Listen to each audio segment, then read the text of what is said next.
4 दिन के माहौल कैसन बदल गई शनिचरवे के गोइनी है जैसे आ के तना निक लागता गाँव घर ये कहला कि नैहर के घूमल फिरल बानी नैहर के कभी भुलाए के मन ना करेला और नैहरे के खैले पियले देह हमार ससुर जाए न तो गल जाला चाहे कुछ कह यही से नैहर आई ना के तनी निक जबुन मिली खाए के तो कहता निक लगे चलो हो आइए गोली अब देखो तनी केहू कही का जाता नहीं अपन नैहर खाता नहीं अपन भाई भौजाई के केहू कह के का करी कही कहत रहूँ चले द निकाहत जब ए जावन तो हफ्ते में 3 हाली मुर्गा मछली बनेला तो अपन खाई खाई के मन अपन तरियात रहेला देखो ओ जाके खोले में तो कैसे नहीं हाथ गोड़ चिकन हो गल बा ये अपन ससुरा रही ना तो हाथ गोड़ पुछाला नु के एकदम हड्डी पर कबड्डी खेलतनी कुछ होखो ए जा तनी खाइब आ खाई खाई के आ पतोहियो भी तो तेल तासन करेली सन कैसन आ तेल तासन करेली सन जाते तो देख लोटा के पानी बिस्कुट डलमोट मत देवेली सन खाई केटे नैहर में का में ससुरा में मिलेला हम नैहरे पर सब खैले पर बानी हम चलो हो करा के अब डाल दी दीदी का जानी केने चल गई बनी ए जे बारू देखता के हजी का लागता यही से आनी आ जानलू के है ये दादा सुखले निकाल दी हां आ 4 गो सुखले सुनाता ऊ आ फुआ जी खुश रहा खुश रहा गुल लगता है खुश रहा मांगे कोखे जुड़ा रहा बाबू हमार और कुल कहा समाचार सब समाचार ठीक बार फोन ना कोई नहीं बनाता हां आई माय गॉड अरे फोन ना कोई नहीं फुआ जी सुखले निकाल दी ना ना सुखले 4 गो निकाल दी ह आ त रासे में खाना ले एकनिया सुन ना एगो हाउ एकनिया सुन ना उहे निकाल दे देख तेल घर बाटे बड़ा निक लागेला खाए में जान जे निकाल द जान तारू हमरा खइला के कमी बा हो आय हम सही ससुरा में ना ए मार देखबू त हमर मर 3 किलो 4 किलो मीट मछली ले आवत रहेला हम खाई ना देख तू खा के कसन चिकन आ गइल बानी ना फुआ जी ठीक बाटे अरे वो फोन ना कोई नहीं ना कुछ कोई नहीं कैसे रे वा आगो नहीं जल्दी आ का करबू फोनवे में देखबू त पैसा कौड़ी नइखे हो में पैसा भराला न फोनवा में पैसा नइखे फोन में त हम का करी निक नहीं खेलतन कनी के चल अपन नैहर कौन कहीं के लाज बा माई नहीं ए दीदी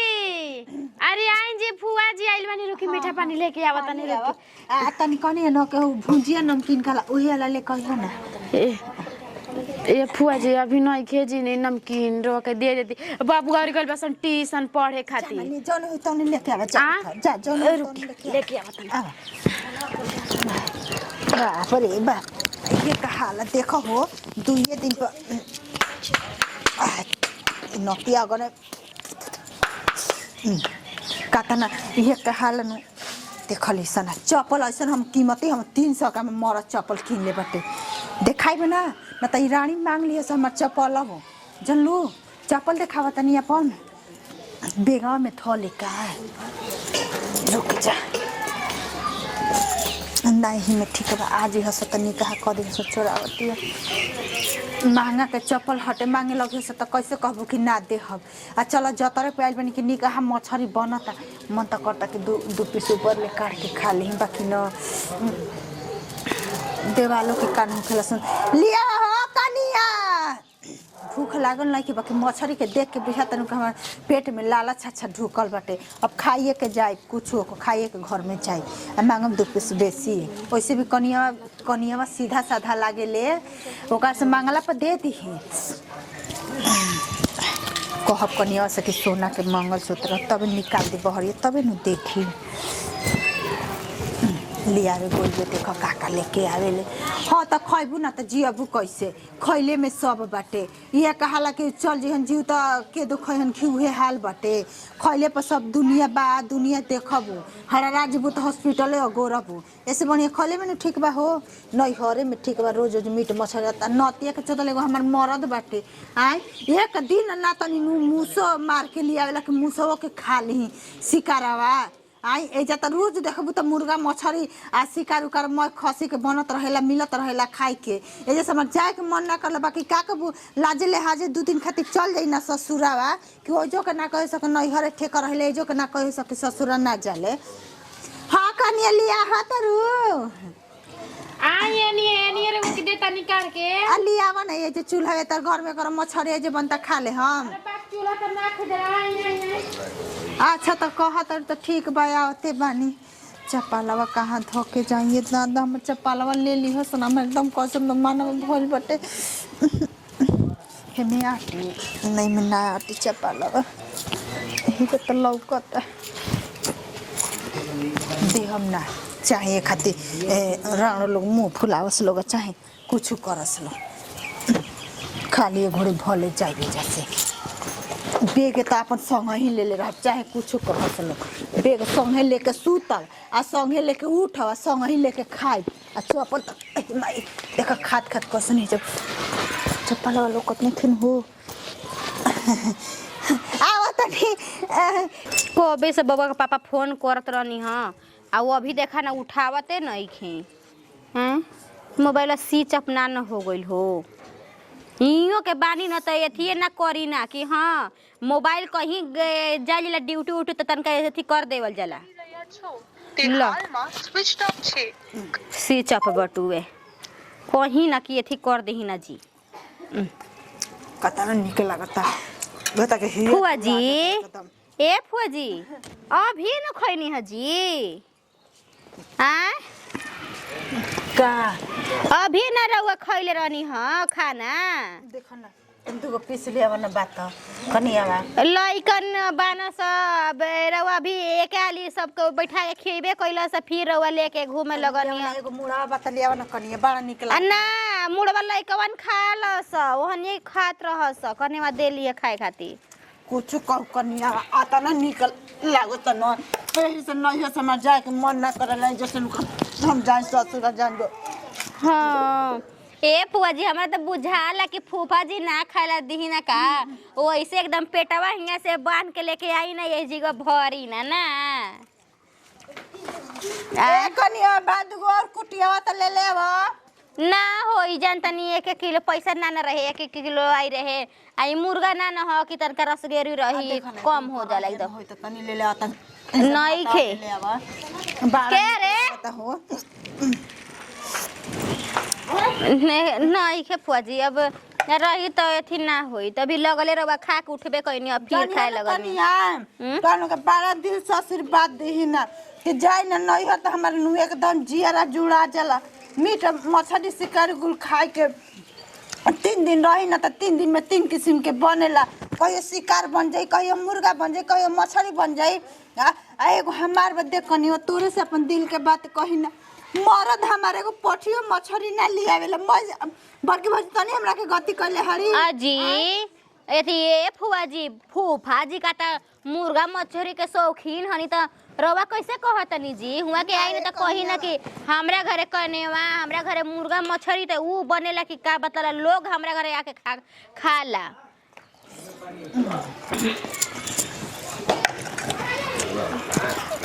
तनी गत ही गति खाए बुझाता कि एक एरी थरियावा मुहावा में डाल लेम रौरा पानी ले आवा त पानी अरे पेट हमारा बड़ी दुखाता जी फुआ जी का कहीं ऐसे न बैठल बनी ज्यादा केहू से कहनी ना जानलू का करबू माई रहत रहे न त 1 किलो अकेले भूज भूज के मछली मुर्गा खियावत रहे हां लेकिन तबो रवा ना मोटैनी ना ये कनिया ऑटो खला तन लेना पानी अच्छा मांगा तनी लइकिया से ए भिलासवा ले ले तो बताला में पनिया ए कनिया बा मछली औरी अब कहां से होई जी लइका फैका खइलन सोने गइला सत ले जा भौजी ले जा खाओ दे जा फुआ के खाओ अरे फुआ पेट ना भरल अभी तो कहां गइल से नती गई रही कहां बाजारे गई रही बाजार गला बाजार रोज गोड़े लगवाई लागू आजी फुआ जी रौरा आइला 4-5 घंटा हो गइल रौरा अभी गोड़े लगावत तनी तो नते के तो गोल लाग रे चल गोड़ लगते चल हां ए लइके पके एकदम बदमाश नते में के छिड़का बात है सुन ना कनी के तोनी के तो रोज मुर्गा मछली खाते रहता वसन हमन के तो मुर्गे मछली खाइला जा देखले किरनी फेल हो गइल बाबू मर गइल मुर्गे मछली के कुछ आतरी सर गइल मुर्गा मछली किरनी फेल होला पागल है इसका रे देखी फुआ जी ज्यादा हद से ज्यादा खाइम न तो इहे होताटे ठीक नु हम देखा त कनिया तू कुछ कहा तारा आँख लागत नु तो आज के बाद तारा दुआरी पर ना आई ना जी ऐसे ही न कहतनी चुप रही आज के बाद हम लात ना डालब एगो पीस हमरा के मछरी का खिया देखो, देलु देखो, जा गंगा बहाव मारू दिया। गोटा पुरान हमरा के कइले बड़ू जा अरे चुप रही जी फुआ जी रौरा के नइखे केहू कहत अगर छोटा की हम जाई अरे बैठू ना रे खो तो बैठ करे एगो मछरी ना गुदा अरे बबुआ जी मजाक करी ना जी फुआ जी यहाँ के बात के लेके दिल पर मत लगाई ठीक नु खा फुआ खा अरे आराम से खा ले तब रोई है अटक जाई कि मर जाई रे ओही ए दादाजी फुआ जी रोवो लेकिन गजबे करी ना न अरे जा अटक जाई जी नाकी पर सरक जाई दे ना खइबे तो छोड़ दे ना खइबे ना खाई बबुआ खइबे तो खो तब खो ए बाबा जी चुप रहो एकदम गजबे करी ना ही त एकदम पागल अरे वजह तू अरे चुप रही फुआ जी नाकी में भात निकल जाई के बात कबो ना तो हम लोग के दुआरी पे आई मैं चुप रही रहुआ खाली और क्रिया खा के गई रही ई त क्रिया बार बार ना खा जाला नैहर से गंगा माई से क्रिया कभी ना खा जाला कि हम ना आई फिर आखिर पहुंचिए जाई ना ना आई भो ना आई हम होइए हई ना आई मुर्गा मछली के ता जोरल बनी हम खाई ना उतना ना खाने तो बरियारी छोटकी दे देला से त खाता नहीं तू चुप जा जोरल नहीं मुर्गा मछली के लेके आवा ना मगर ना ओही दादा पहले खाइए ली ओकरा बादे रो रहुआ बोलम हैं वही में खातनी वही में बोलतनी बारे मजिला एगो पीस बता लिया फिर हम जाई त ना तोनी के दुआरी पर अजीब फुआ भी लगले खैनी अब फिर लेके आइल बनी दूसर का हालिया फिर मांगतानी अजीब फुआ जी राउरो एकदम पेट हो के भंसार हो जी गोसार का आय हम मरत खुद जाना था कि खइले पर जिएले एगो काम आ तो ससुर में छुके ना करना मैं हमर बेटी पतो करली सन काम आ तो हम लोग दू पीस मछली शिकार का खिया देता जब मारू गुटा हाँ तो यही से ना पतो वाला भई नहीं लेकिन बुझाता कि हम अनियो सरवा नाये बानी मार उल्टी पाला मार उड़ के पप झाड़ उड़ के एकदम में आइल बानी बाबा के कमाइया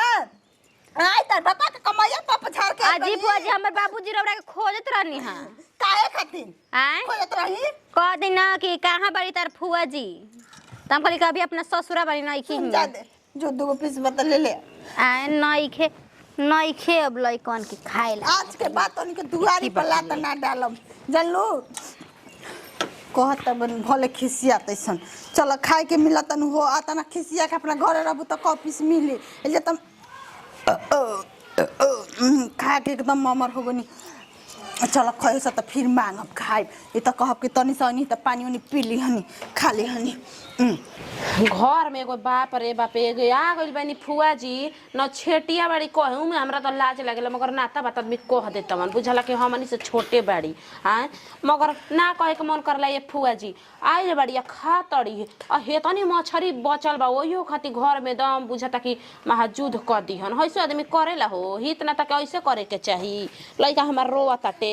आए ओमे के 3 गो मुड़ी रहे का एक बार मंगले त आदमी बहाना क देल हवन आ फिर जाके मांगत रही त आदमी काम का के बार-बार कहस दीदी चुरा देल हम मछरिया ठीक कइला हड़ो ठीक कइला हो कने लइका पहचान के खाए के बाद पिए के बाद ना तो ठीक होता घर द्वार में अभी देखा था कि ना कराही में बैठ के लेके खा रानी फुआ जी आ काची हो काची रवा कहता नी आ मछरी शिकार लेके खाता नी अबरी का अभी हो हाँ कराही में हाँ त कौची में बताई त कराही में खाए वाला चीज है हम का कही हो कुछ तो कहलो त नहीं खे जाइल जात आदमी कैसे उनकर हाथ पकड़ धक आदमी भगाव से आए काहे रवा सब बढ़ जेट पे रवा सब ना कम जाके फुआ जी कितना दिन रवा सब के जे कल के चलिया बनी रवा बार-बार कहनी कि ना मैं गिर के गया ये जानी पूछो मुंह से कनिया कहा तो नहीं खे सुबह बताव जब बनल तबे उ खइले हड़ी फिर अभी 1 घंटा होता छिपा में लेके मझली कहतिया खइले हड़ी आ फिर अभी कराही में खतरी त एता ना तो लइकवा हमनी घर के नहीं खसन का जानी पेट की ना रहा हमरा त बुझाते नहीं खे दिन भर में 4 बेर चाबत रहत रही ना थरिया ना बर्तन धोवे के बाटे आदमी के खा के रख देतरी माजे धोवे के घर में जब नव नती जना कइले बड़ी हइसे कर जाला हो हां फुआ हड़ी की फुआ के पोछ हड़ी बबुआ कहता कि ए मम्मी पेटिया सब नु दादी खा गइली कहलन जाए दे खा गइली त हम खाइम कहलन जाए दे त रोवे लागल हर देख तड़ू लइका के अपन कैसन सुतैले बानी ओकरा के ती ओकरा उनके खातिर हम 3 मुका पर लइका के आज मार देले हनी त रउआ जाके कही कि फुआ जी रउआ ऐसे काहे करतनी बताई रउआ के वजह खाए पिए के नइखे मिलत रउआ बेटा पतो हो लगनी क दिन रउआ के जगह दौड़ दौड़ के त खाई में पिया में कहत बाड़ी कि हमार ससुरवा त इतना भरपूर बा हइसे बा आ तनियो से कह देला पर रोवे लागत मजली कहतिया कि कह देला हनी कि काजी फौजी जिगवा ना मिलेला का त टुटुना चुआवे लागल है छिपा में ले रही भात उतिया घरी रोवे लागल हड़ी त का आदमी हंस गांव घर त आदमी हंसे लगी है कि आज एकर ससुई नहीं खाना त अपन फुआवा के हइसे करत ऐसन एन आदमी कही हन पागल है काजी एकदम से जानत नहीं कि फुआ जी के कौन रीति रिवाज पे वहां के बानी या का कर चाहतनी का आदमी कहसे तारे मुर्गा मछली बनल बाटे तनी रह सके खाए के चाही ज्यादा ये कने का कर बुआइल बाड़ी आज बाड़ी काल रही परसों चलिए नु जई हन 2 दिन अपन पेटवे जात के आदमी रह बोलबो के जान ऐठा के और कह दियन कि 8 दिन रहम त और ना बनी और बन जाई हैं हमार तो कुछ बुझाता ना कि का करी या का ना करी मन करता चल जी जी से अपना गांव में बस रगो सब बनाइम जे खियम जे चाहे कुछ करम जा गाँव में चल जीबू तो सब ठीक हो जाई बतावा तू मझली तो ये खातिर खिसेल भी कि हम ना देखले रही हित ना ता हइसन खबूत चढ़ खातड़ी पिया तड़े देखा ना जा तनी मुहे कहबे नु करम कि काजी फुआ जी कहिया जा तनी फूफा जी फोन कइले रही और बड़का लइका फोन कइले रही कि उनकर लइकिया के तबीयत खराब बा मुकेश के भी नु कहा बार बार आवत रही जात रही पर इतना लइका बड़ा सन कबो हाथ पे 10-5 ना धरे ना मिठाई देवे उजिब चटोर न हड़ी हो भूखड़ न हड़ी दलीदर नु है खाए खातिर काना कर दिया देखलू खाए खातिर कहले कि हमर मरद खाटी पर से गिर गइल ओकर पंजरी में रोग बांध देले बा बड़ा का डॉक्टर कहले बा आदमी अपन कतनो होई त भतार के अपन शिकायत करी हां त जानत है बानी कि ककला के हमरा खाए हम खाए शिकायत करम ना त हमरा के खाए के मिली त चलो शिकायत काहे ना अपन पेटवा भरी रोज काहे तुमके वहां कहिए बाटे मत मुंह मत ऐठा हम जातनी नु कहे खाती हां त हमू त छोड़ देले बानी हमू त मुंहे ना ऐठा तनी देखा तनी वो सब का करल चाहत या का करम जा देखा हो आय ऐसा बेटी पतो घर में रही हसन त आगे न लगई हसन आय हमारा खाए के चलते चाउ नहीं से मिलावत आ मैं खा पी के बर्तन थरिए उलाट देले बैसन आय तो हमहू अपन बना के खा के हमहू चुपचाप सुत जाए ई मत सोचे जानू कि फुआ चल जाने जैसे हम जाइबो भी ना अभी हम अभी 8 दिन रहब आ खाइबो खूब आराम से ठट से रहब तबे जाए चाहे कुछ हो खोए खातिर हाँ डाल दे तनी चाउ हम फुआ जी अही ए दादा ई का कहतनी जी का करतनी भात न बनाओ ये कौन गलती हम कर अच्छा ई बताई रहुए कि 3-4 हाली रवा खइनी त ठीक कइनी आई अभी अपन यहीं से आगे जोर के भात फिर से बैठा देनी हां ए में का बनावले बनी जी माने हम फुआम सियान होई त हमरा भूख ना लागेला हो कनिया सियान हो गइनी त के कहता कि रवा बुढ़ा गइनी हैं खा पी के बर्तन में धो के रख दिहलु जाके फुआ उठेन त खा जइहन आई हमरे डरे ना देखी फुआ जी रवा ना केतनो खाइम ना त रवा पेट ना भरी सच्ची बतातने रौरा के माने ठीक हमरा नु पेटू समझ और पेट के भंसार ह जी कब भरते ही नहीं खे तू त करत रहत हो आई तेरा लाज नइखे लागत नु के माने फुआ सास के कैसे सेवा पानी कइल जाला तनी कोली तेल त सना लगलु जा बाकी पेट के मन निहार देलु जा कि भरसार हटे आई तहन लग लेखा भतीज पतो कोई के रहो चाहे ऊपर पड़ जावे कहीं बाटे अही ए दादा ऐसन लेकिन ना करे के चाहिए फुआ जी ठीक ना का करतनी अगर मान ली के जीवा कोई देखे ली है के गांव में के मेहरानू तो देखे न त का कहिहन जा कहिया जा का छोड़ दी दीदी ई सब से का हमरा मतलब बाटे हमरा खइला से ना मतलब बाटे आ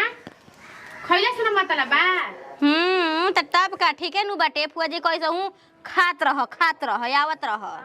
हैं ए फुआ जी इतना ना एथी करे खाए के चाहिए अच्छा बताई रहे के पेट खराब हो जाई त रवा का करम सीढ़ी पर सीढ़ी बा कनिया तू अपन केहू घर के तू फुआ हऊ केहू घर के तू बेटी हऊ तो तू जेबू तो तोहरे कैसे नु कोई करी। अच्छा तब जा हमनी के रोज चाबी नहीं जना फुआ जी इतना ना रवा खाइम न तर पेट झरे लगी बहुत जल्दी एथी हो चिकनाहट रोग बड़ी जल्दी पकड़ेला एगो ना 1000 गो रोग पकड़ी। भात बना के पसार दियो जे हमरा के थरिया में हम आवत तनी गांव घूम के। ओही ए दादा ए बदा है बच्चे देखो तड़ू हो हैं न पेट ह कि का है ए दादा पेटवा खराब नहीं के ओकत मेहरनुआ के फुआ जी है त का बुझात ना कि हम तो लड़ जाइम ऐसा लड़म ना कि भगले भगी हन ठीक ना एकदम में अत को के रख देले बाड़ी केहू इतनो अत ना करे के चाहिए हैं अत करके हम कहत नहीं कैसे पहले करत है जी हां के बोल देल हम का करे के करे के दुआरा पर जाकर रोवत है रोबा दही जा दिए जो से चले तब ना ठीक रही थे बताई तनी हई का कइले बाड़ी हैं 2 हाली 4 हाली में उनका पेट नहीं के भरत ये तक कुम कर हम हई का हैं अब भात नहीं खे कहती घर में मार भात खाई जे इस साल भर से खाली क के का हो जी के बस पेटवा आइल बे जी का जानी ए दादा कहियो जने खत्म हो जाला इनका भेटे नहीं खे अन से और दुआरा पर रोवत तड़ी अब घर में कुकुरा हटे गली गुचा न करवई हन कि एकनी के नहीं खिसन मान करते लोग हो जानता कि कैसन विचार के होया का करेली छोड़ दी रवा चुपचाप रही। हां सन फुफुआ सास के होखे के चाहिए हो खाए खातिर बुझाता कि घर में महजूद करवईले बाड़ी इतना नायत करे के चाहिए दीदी ठीक ना कहाँ बाड़ी मन तो करे बहावा ध के आ खदेर दी ध के बैग झोरा फेंक के बहरिए भातो बना दसन ठीक ना सन हम आवत नहीं उनका बुसे कह के कहां गइली एकदम माथा खराब हो जाता है आदमी के छोड़ दो तू आराम से बनावा तड़ू इतना चावल फेंका हमनी के बाद उनकर लगता कि हम उनका तो एक हाली में उतना एथी हो जाए ढेर कहियो भरबे ना करी नाद बना ले बड़ी एकदम बुझा के पेट ना है इनकर जंजिया गल बेटे सब कोई की ककला की छोट के हइया भी बनावे वेली कसा ऊंचा और धोके धरा जे तटे बस आदमी बना देता लप में नहीं तो देखा ना हम उठाइम त सले बस ले जाके फेंक देम होनिया चावरे का इतना लगता कि अनाज नहीं के फेंकाइल हई आधा ऊपर आधा नीचे